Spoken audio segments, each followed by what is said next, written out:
தொடர் விடுமுறை காரணமாக திருச்செந்தூர் முருகன் கோவிலில் திரண்ட ஏராளமான பக்தர்கள் சுமார் 5 மணி நேரம் நீண்ட வரிசையில் காத்திருந்து சுவாமி தரிசனம் செய்தனர்.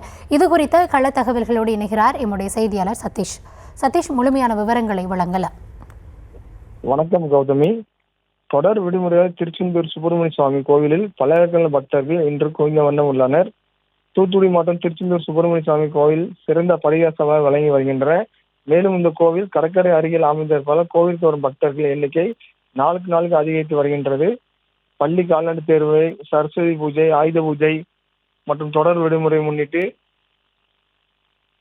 திருச்செந்தூர் முருகன் கோவில் பல்லாயிரம் பக்தர்கள் இன்று குவிந்த வண்ணம் உள்ளனர்.